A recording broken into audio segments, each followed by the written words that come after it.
in partnership with CommSec. Tom Piotrowski over at CommSec now. Tom, how are we looking today?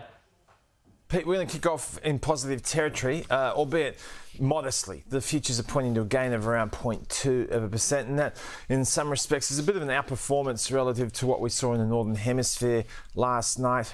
Investors generally preoccupied about growth outcomes, as we've often talked about in recent weeks, shifting from the inflation focus. And last night there was some disquiet around the latest private measure of employment growth, Pete. So this is a report called the ADP report. It's a big non-government survey that the markets pay a lot of attention to. It's a precursor to the official government numbers, which will be released later on tonight. And these figures came in well below the market's expectations, the lowest since January of 2021.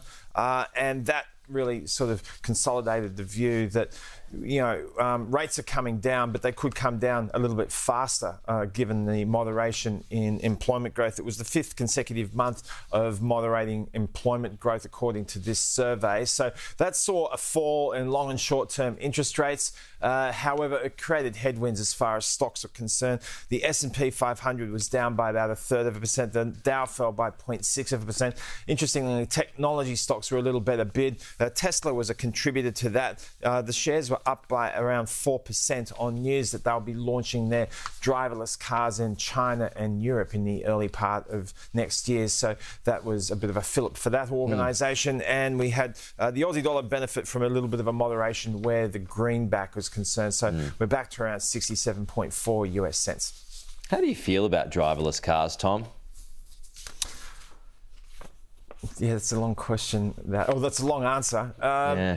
I know you like to get behind the wheel. I know you're a motorbike guy, but getting behind the wheel of a driverless car, does that make you feel uncomfortable?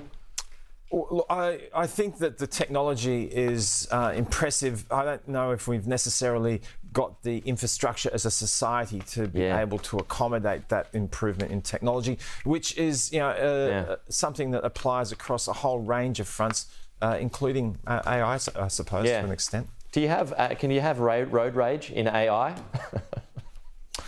I'm sure that as long as there are humans around, there will be volatile emotions, Pete. Yeah, that's true. Alrighty, Tom. Thank you.